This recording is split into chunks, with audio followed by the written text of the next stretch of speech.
So that's how they put the. Has it gotten? Because I mean, you've obviously gone. I still get to your jamming story, and then obviously what you're doing now with Sirius and everything. So you've kind of been through this since they've been doing it on paper, to all the way. I mean, you're a program director now, so you this whole but now where I'm at, I don't even have to worry about ratings because I'm on a subscription basis. Right. But you've seen the whole process from like inception to what it is now. You were there with library cards.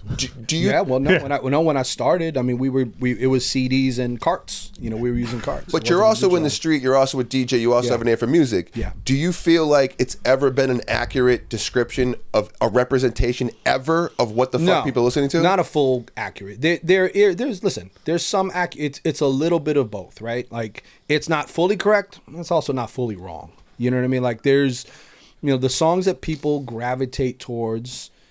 And again, it depends who your station's also testing. Jamming, I think traditionally tested mostly women, where the sports hub's going to test only men, right? Or whatever it is. You know what I'm saying? So it's what's getting tested, who they're testing. Yes, it is certainly not a formula that I think, especially today, works. Back then, I'd say is probably, and listen, as somebody that I was so ignorant to that world that had to learn it. I mean, talk about somebody that came in with zero idea about, I just was like, yo, I'm going to play the hottest shit in the club. Well, guess what? Only 6% of your listeners even go to the club. So who gives a fuck? You know what I mean? It's one of the reasons why, like, I think, and this will open up a whole other bag of whatever, but like New York hip hop, it got so bad because like all the New York hip hop clubs closed and it was only the strip clubs, right? So I'd have, when I was programming at Power, I'd have the DJs come and be like, yeah, man, this record's popping in the strip club. Well, you're talking about less than 1% of our listeners are going to the strip club. What do I care? You know what I mean? Yeah. I got there and they're not wrong. Yeah. Because I was that same guy. Like I understand, like you can only feel what you're out and seeing, but it's not a. So you had to get away from that. As like a listener, right? Yeah. Because I've never been on the radio. You guys obviously, like we always have the perception of like if it's going to be a hit, like the record label's going to make it a hit, the radio station's going to make it, especially now because the record labels own the radio station, which own the media companies, which own the newspapers, which is all the same fucking company. Yep. But even back then, is there truth to that? Like we're going to shove this down your fucking throat until you like it. No.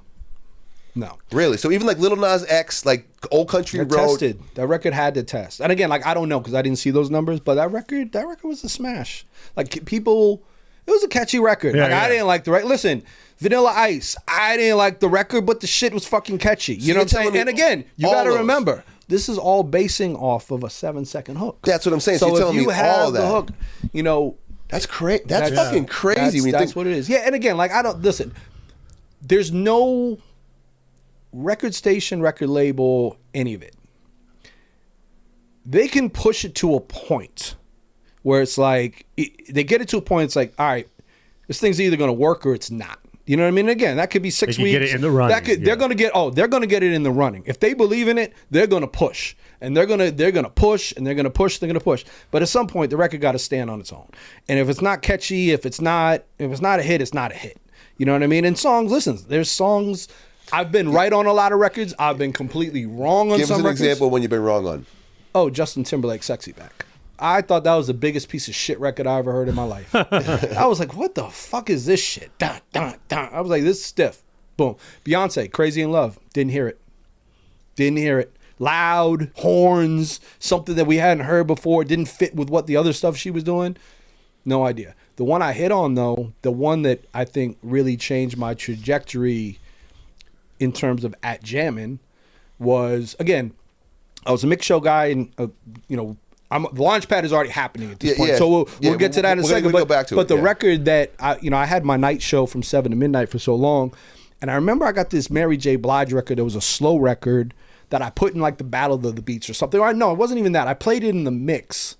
And I remember I got a lot of phones. This when we still paid attention to phones. I was getting phone calls, and people were like, "Oh, what's still paying attention to phones." And it was Mary J. Blige, "Be Without You." And I went into and I had just been invited to the music meetings probably like 3 weeks prior. And I never spoke up or whatever. I kind of just was shutting up, paying attention, listening, seeing how this research shit worked. And Cadillac, who was the program director and my boss, was like, "Gee, anything you want to mention?" I was like, "Well, this is Mary J. Blige record. It's kind of slow, but I've never seen my phones light up for it." And one of my best friends and one of my mentors, Chris Tyler, was the music director at the time. And he was like, yeah, we don't, ballots never work on jamming. We're not playing that shit, blah, blah, blah. And I was like, cool, man. Like, whatever. You asked and whatever. Yeah. And so as we're getting ready to walk out of the meeting, Cadillac says, hey, let's play that Mary J. Blige record at night in G Show.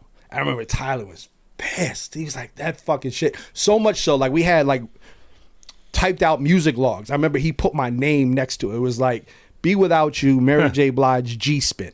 Just like he was like, this is your fucking record.